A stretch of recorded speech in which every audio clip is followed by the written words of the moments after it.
আজকে আমাদের এখানে খিচুড়ি প্রসাদ দেয়া হবে। দেখুন এই যে সব কাটাকাটি হচ্ছে, এদিকে এদিকে 3 টলি খিচুড়ি নেমে গেছে, আর ওইদিকে খিচুড়ি রান্না হচ্ছে। ওই তো দেখছিলাম ওইখানে, চলো ভিডিও করে আসি।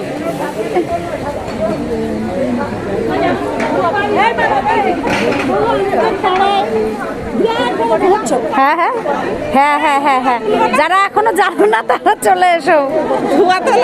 হ্যাঁ, প্রসাদ খাওয়ার জন্য, তাই না? যাদের কাছাকাছি বাড়ি আছে, তাই তো, কাছাকাছি যাদের বাড়ি আছে তারা এসো, অবশ্যই প্রসাদ খেয়ে যেও। আজকে আমাদের এখানে খিচুড়ি প্রসাদ দেওয়া হবে। খুশি অপরন্ত অফুরন্ত খাবে, আবার বালতি ভরে নিয়ে যাবে, তাই না? দেখুন এই যেখানে কত রান্না হয়ে গেছে, এখনো ওইদিকে রান্না হচ্ছে।